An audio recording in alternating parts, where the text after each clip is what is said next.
Hello students, welcome to Reddy chemistry classes. आज का session में हम डिस्कस करने वाला टॉपिक है एडजॉर्प्शन आइसोथर्म और इसके अलावा Freundlich adsorption isotherm. So first of all adsorption isotherm होता क्या है? तो इसमें देखिए, आइसोथर्म कांस्टेंट टेम्परेचर कंडीशन में प्रोसीड होने वाले प्रोसेस है। तो यहाँ पर देखिए, एडजॉर्प्शन आइसोथर्म होता क्या है? The variation in the amount of gas absorbed by the absorbent with pressure at constant temperature can be expressed by means of a curve termed as the adsorption isotherm। इसका मतलब समझ लीजिए, a particular mass of a absorbent के द्वारा absorb होने वाले gas constant temperature condition में pressure को चेंज करने से कैसे चेंज होता है, इसके बारे में रिप्रेजेंट करने वाले ग्राफिकल रिप्रेजेंटेशन को कहलाते हैं एडजॉर्प्शन आइसोथर्म। सो यहाँ पर और एक इंपॉर्टेंट टॉपिक है फ्रेंडलिच एडजॉर्प्शन आइसोथर्म। तो Freundlich adsorption isotherm exam point of view में काफ़ी इंपॉर्टेंट टॉपिक है।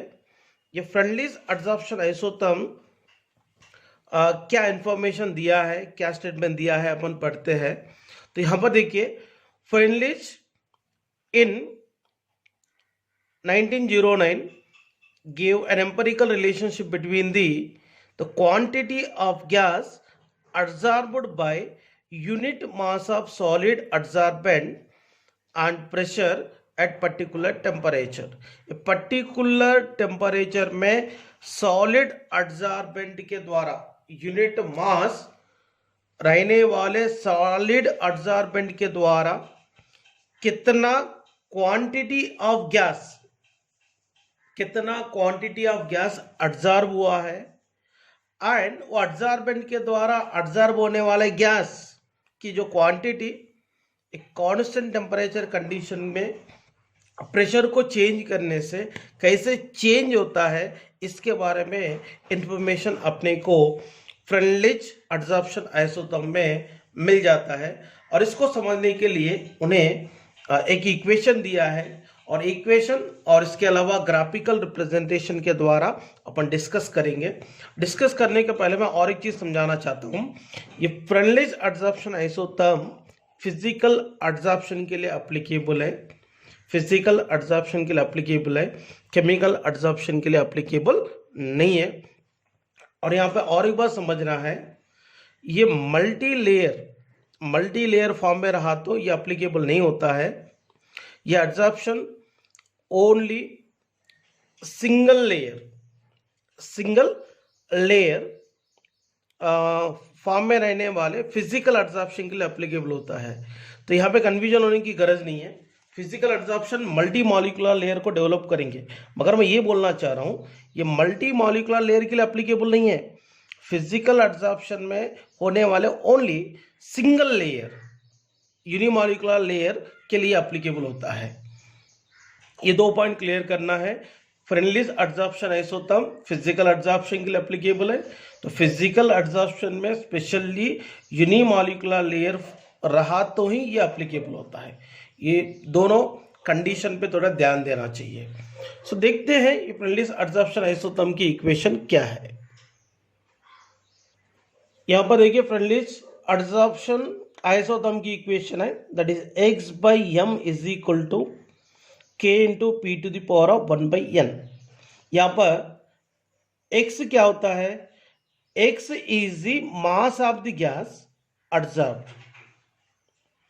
On mass m of the absorbent at pressure p। मतलब ये समझना है, x का मतलब क्या होगा? Mass of the gas absorbed. m बोले तो क्या है? Mass of a absorbent. p बोले तो प्रेशर है, और k बोले तो प्रोपोर्शनलिटी कांस्टेंट है।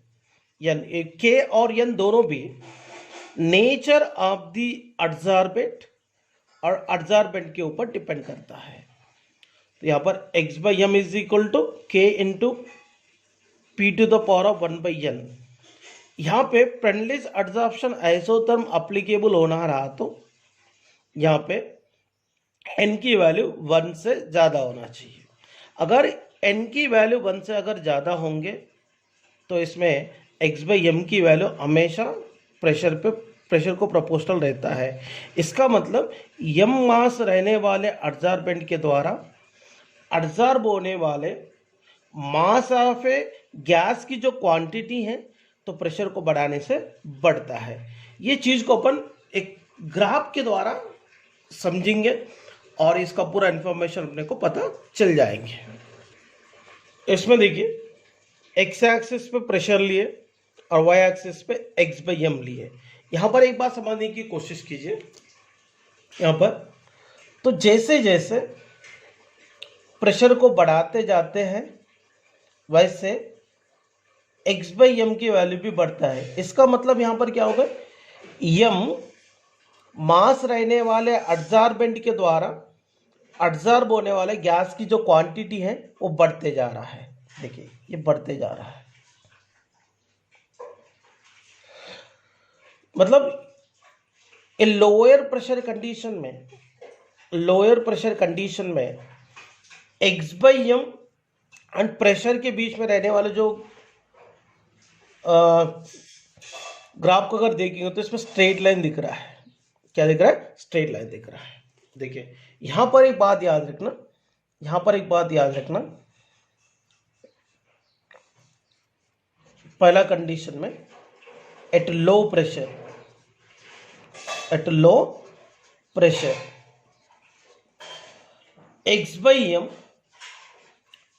x/m प्रोपोर्शनल टू p⁻1 रहता है। इसका मतलब x/m वैल्यू प्रेशर को यहां पर डायरेक्टली प्रोपोर्शनल है। इसके बाद क्या हो रहा देखिए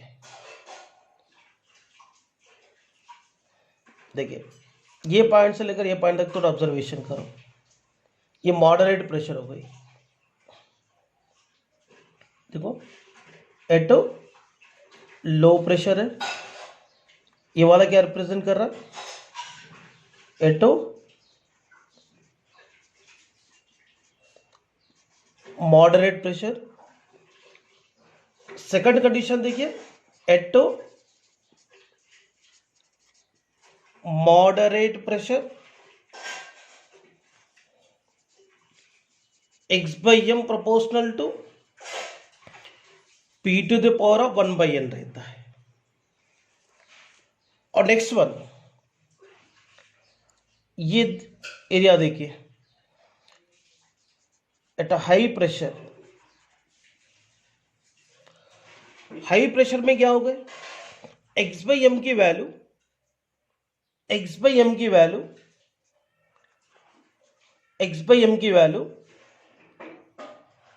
प्रेशर पे डिपेंड ही नहीं कर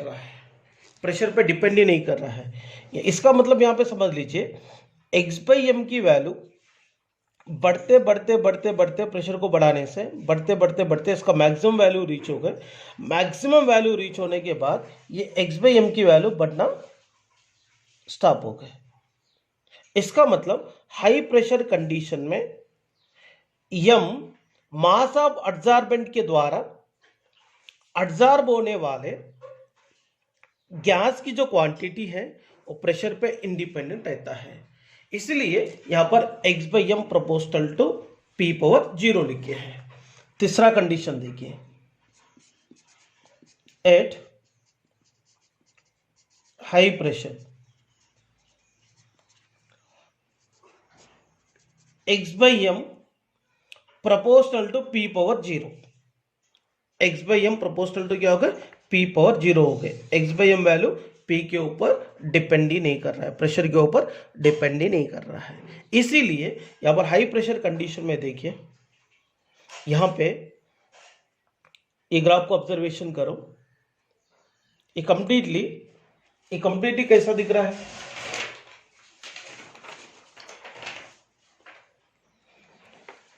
हाई प्रेशर कंडीशन में ये ग्राफ जो है एक्स एक्सिस को कंप्लीटली पैरेलल दिख रहा है। इसका मतलब यहां पे एक्स बाई एम की वैल्यू प्रेशर को बढ़ाने से चेंज नहीं हो रहा है, इसलिए मैं यहां पर क्या लिखा, X by M proportional to P power zero लिखा हूं, पी पावर जीरो लिखा हूं। ये ग्राफिकल प्रेजेंटेशन के द्वारा अपने को ये समझ में आया फिजिकल एब्जॉर्प्शन प्रेशर पे कैसे डिपेंड करता है, कैसे डिपेंड करता है। सो और एक चीज समझ लीजिए, यहां पर X by M value pressure को बढ़ाने से कैसे चेंजेस हो रहा है, ये कंप्लीट इंफॉर्मेशन अपने को यहां पर मिली है।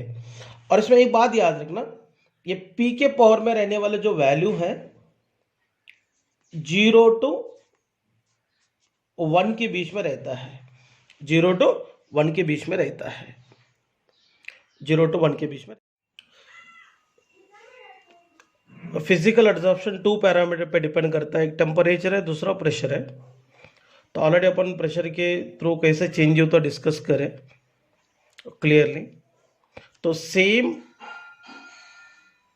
प्रेशर में अलग अलग टेम्परेचर कंडीशन में ये फिजिकल एब्जॉर्प्शन की रेट कैसे रहता है समझने के लिए ग्राफ को डिस्कस करेंगे। यहाँ पे एक्स एक्सिस में प्रेशर को लिए हैं, वाई एक्सिस में एक्स बाई एम को लिए हैं। यहाँ पर देखिए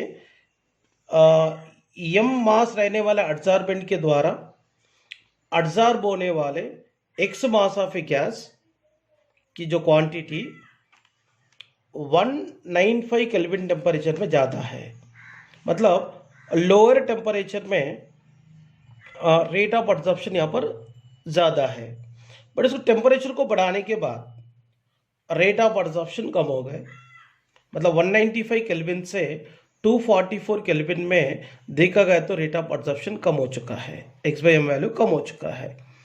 और यहाँ पर 273 केल्विन में और कम हो चुका है। इसका मतलब टेम्परेचर को बढ़ाने से फिजिकल एब्जॉर्प्शन क्या हो रहा, डिक्रीज होते जा रहा है। फिजिकल एब्जॉर्प्शन डिक्रीज होने का मेन रीजन है यहाँ पर एड्सॉर्बेंट के सरफेस एरिया पे रहने वाले गैसेस की काइनेटिक एनर्जी बढ़ता है टेम्परेचर को बढ़ाने से, इसीलिए वो डिसॉर्प्शन होता है। डिसॉर्प्शन होने की वजह से एब्जॉर्प्शन की जो रेट है वो कम होता है। फ्रेंडलीज एब्जॉर्प्शन आइसोथर्म के द्वारा मिला हुआ general equation X by M is equal to K into P to the power of 1 by N at constant temperature, ये जनरल इक्वेशन है। अगर ये एप्लीकेबल होना रहा तो एक बात याद रखना, एन की वैल्यू 1 से ज़्यादा होना चाहिए। देखिए इसको टेकिंग लॉगरिथम बोथ साइड, दोनों तरफ लॉगरिथम अप्लाई करेंगे। अप्लाई करने के बाद क्या होगा, log based in X by M is equal to log based in K into P to the power of 1 by N. Already अपने को मालूम है log based in A B को कैसा लिखते हैं, log based in A plus log based in B, इसको भी वही फॉर्म में लिखेंगे, log based in X by M is equal to log based in K plus log based in P power 1 by N. यहां पर देखिए log based on x by m is equal to log based on k plus 1 by n log based on p। देखिए log based on x by m is equal to 1 by n log based on p plus log based on k है। y is equal to mx plus c, y is equal to mx plus c। x axis पे क्या लेना चाहिए, log based in p। y axis पे क्या लेना चाहिए, log based in x by m। ये तो c इंटरसेप्ट है, 1 बाई n स्लोप है, 1 बाई n स्लोप है। देखिए यहां पर ग्राफ में एक्स एक्सिस पे लॉग बेस्ड इन पी है, वाई एक्सिस पे log based on x by M है, तो यहाँ पे मतलब log based on x by M और log बेस्ड ऑन p के बीच में अगर ग्राफ प्लॉट किया तो इसमें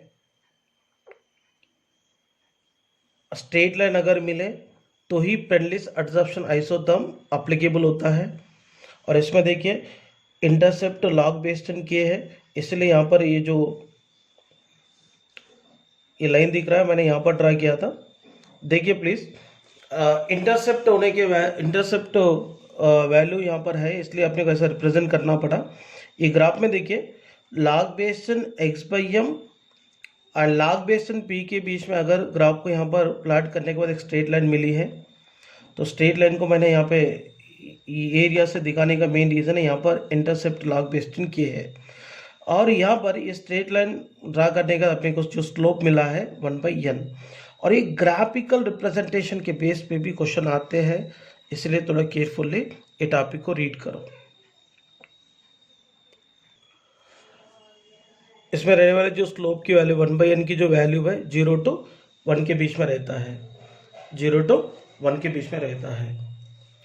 देखिए इसमें फ्रेंडलीस एडजॉर्प्शन आइसोथर्म का एक जनरल इक्वेशन क्या है, x by M is equal to K into P to the power of 1/n। इसमें पहला कंडीशन देखो, when 1/n is equal to 0। अगर यहाँ पर 1/n वैल्यू अगर 0 हो गए तो यहाँ पे क्या होगा, x by M is equal to K into P to the power 0। इसका मतलब x by M is equal to यहाँ पर क्या हो गए, कांस्टेंट हो गए। समथिंग पावर 0 बोले तो 1 हो गए, तो x बाई एम किसके बराबर हो गए, k के बराबर हो गए। इसका मतलब यहाँ पे the adsorption is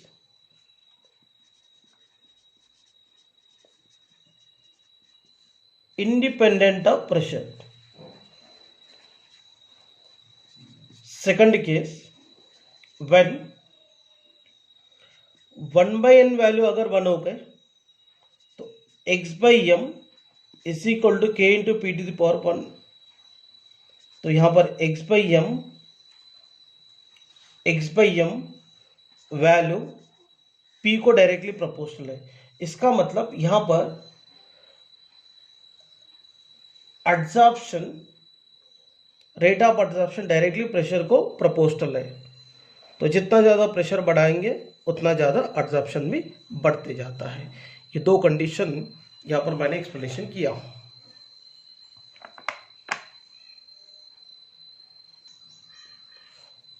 next topic, adsorption from solution phase.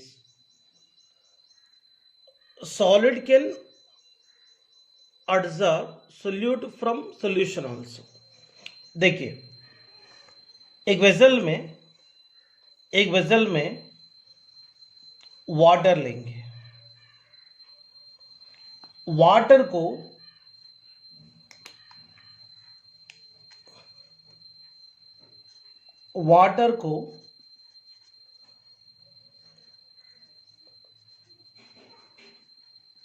Acetic acid add करेंगे, वाटर को एसिटिक एसिड ऐड करके एक सॉल्यूशन बनाएंगे।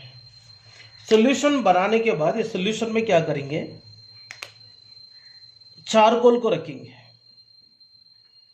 किसको रखेंगे, चारकोल को रखेंगे।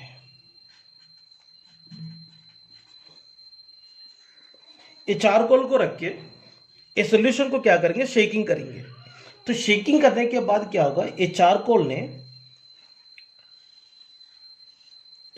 ने इस सॉल्यूशन में रहने वाले एसिटिक एसिड सोल्यूट को एब्जॉर्ब करता है। तो एसिटिक एसिड को एब्जॉर्ब करने की वजह से सॉल्यूशन में एसिटिक एसिड का कॉन्सेंट्रेशन क्या होता है, डिक्रीज होता है। कॉन्सेंट्रेशन क्या होता है, डिक्रीज होता है। ये सॉल्यूशन में रहने वाले सोल्यूट को सॉलिड एडजॉर्बेंट को इस्तेमाल करके एडजॉर्प्शन करना रहा तो इसमें कौन सी फैक्टर्स इसको इफेक्ट करता है वो भी डिस्कस करेंगे। First one the extent adsorption decreases with increase in temperature. तो टेम्परेचर को बढ़ाने से सॉल्यूशन में रहने वाले सोल्यूट क्या होगा, एवापोरेट होगा। इसलिए सॉलिड एडजॉर्बेंट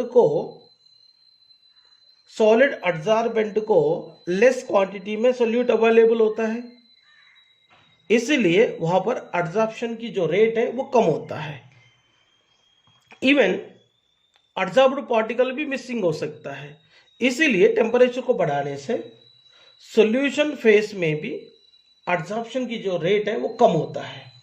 सेकंड वन, ये सॉल्यूशन में रखा हुआ एडजॉर्बेंट की सरफेस एरिया जितना ज्यादा होगा उतना ज्यादा रेट ऑफ एडजॉर्प्शन होता है। नेक्स्ट वन, तीसरा पॉइंट, सोल्यूट की जो कॉन्सेंट्रेशन जितना ज्यादा रहेंगे सॉल्यूशन में उतना ज्यादा क्वांटिटी में वहां पर एडजॉर्प्शन होने के चांसेस है। Next one, the extent adsorption depends upon nature of adsorbent and adsorbate, ये दोनों पे डिपेंड करता है। पहली पॉइंट है सॉल्यूशन फेज में रहने वाला एडजॉर्प्शन टेम्परेचर पर डिपेंड करता है, टेम्परेचर को बढ़ाने से एडजॉर्प्शन कम होता है।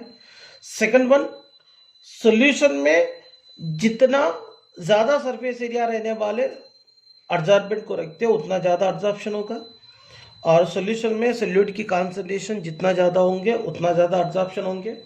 और ये सॉल्यूशन फेज में रहने वाला adsorption nature of adsorbent and adsorbate के ऊपर डिपेंड करता है। और इस सॉल्यूशन फेज में रहने वाले एडजॉर्प्शन की जो value that is x/m concentration पे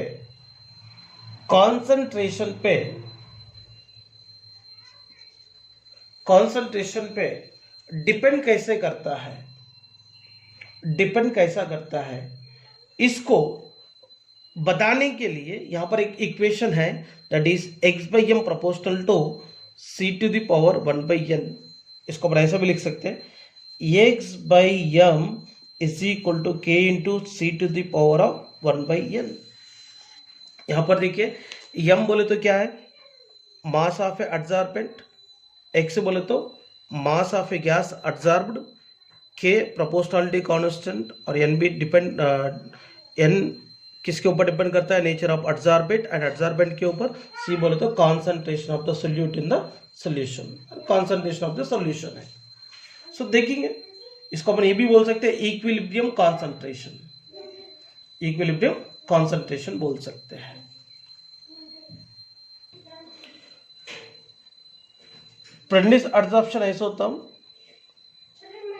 सॉल्यूशन में रहने वाले सोल्यूट की कॉन्सेंट्रेशन पे एडजॉर्प्शन कैसे डिपेंड होगा बताने के लिए रिलेशन दिया था, x/m is equal to k into c to the power of 1/n, c to the power of 1/n।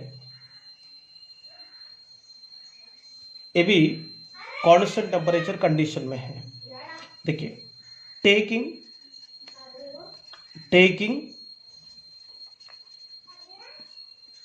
logarithm both side,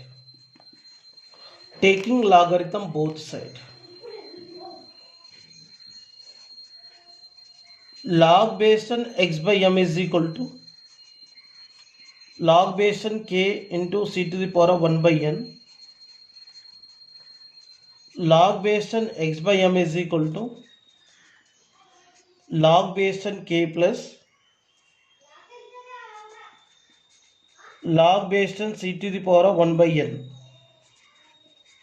log base on x/m is equal to log base on k plus 1/n log based on C.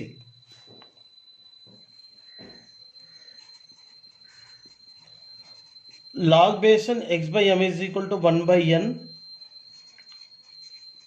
log based on C plus log based on K. इसको अपन लिखेंगे y is equal to M X plus C. देखिए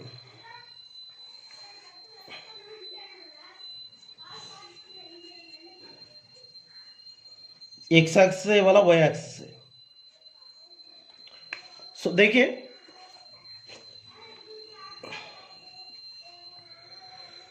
X axis में क्या लेंगे, log base on C. Y axis में क्या लेंगे, log base on X by M. इसमें इंटरसेप्ट है, इसीलिए जो स्ट्रेट लाइन है मैं यहाँ थोड़ा ऊपर बना रहा हूँ, क्योंकि यहाँ पे फ्रेंडलीज एडजॉर्प्शन ऐसे होता हूँ अगर अप्लीकेबल होना रहा तो X by M log based on X by M log based on C को डायरेक्टली प्रोपोर्शनल होना चाहिए.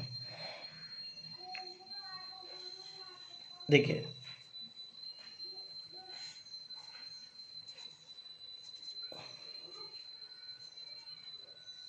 यहाँ पर स्लोप देखिए 1/n है, log based on K intercept है.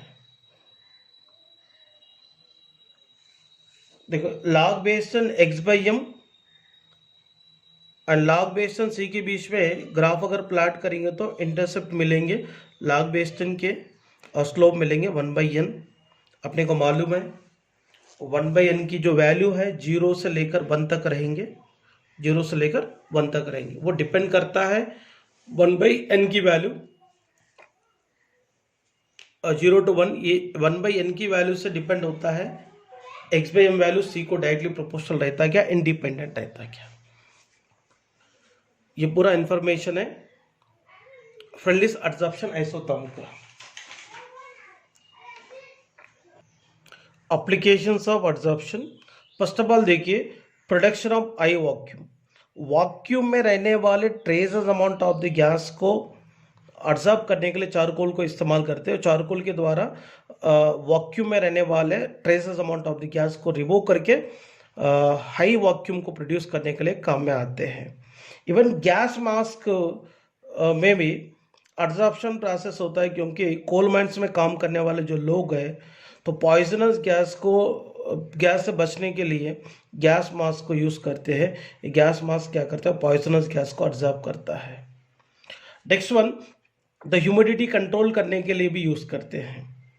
अगर मान लीजिए अगर मॉइस्चर क्वांटिटी ज़्यादा है, जब सिलिका जेल को यूज़ किया तो सिलिका जेल क्या करता, मॉइस्चर में रहने वाला H2O को एब्जॉर्ब करके वहाँ पे ड्राई एयर को डेवलप करने के लिए काम में आते हैं. Next one, colouring matter. तो ऑर्गेनिक डाई सोल्यूशन में रहने वाले कलरिंग मैटर को रिमूव करके कलरलेस में कन्वर्ट करने के लिए भी काम में आते हैं. Next one, heterogeneous catalysis. तो ऑलरेडी सबार्टियर संडरेंस रिएक्शंस डिस्कस करें, और इसके अलावा अल्कीन को और अल्काइन को अल्केन में कन्वर्ट करने के समय निकल, प्लैटिनम और पल्लाडियम को यूज़ करते हैं. निकल, प्लैटिनम, पल्लाडियम क्या करता है, हमेशा H2 गैस को एब्जॉर्ब करते हैं. मतलब ये H2 गैस को एब्जॉर्ब करने के कारण निकल, प्लैटिनम और पल्लाडियम तो कैटलिस्ट जैसे काम करते हैं रिडक्शन प्रोसेस के समय. नेक्स्ट वन, इनर्ट गैसेस को सेपरेट करने के लिए भी इसको इस्तेमाल करते हैं. और नेक्स्ट वन, डिसीजेस को क्यूरिंग करना रहा तो भी इसको इस्तेमाल करेंगे. Next one, fourth flotation process में, मतलब सल्फाइड ओर को प्यूरिफिकेशन करने वाले प्रोसेस है, प्यूरिफिकेशन करने वाले प्रोसेस है. मतलब सल्फाइड ओर को कंसंट्रेशन करने के समय ये फोर्थ फ्लोटेशन प्रोसेस को यूज़ करते हैं. ये फोर्थ फ्लोटेशन प्रोसेस में भी एब्जॉर्प्शन इन्वॉल्व होता है. And another very important factor है क्रोमाटोग्राफिक एनालिसिस. तो क्रोमाटोग्राफी प्रोसेस में भी जनरली ये एब्जॉर्प्शन प्रोसेस प्रोसीड होता है. तो मतलब बहुत सारे एप्लीकेशंस है डेली लाइफ में और एब्जॉर्प्शन प्रोसेस का.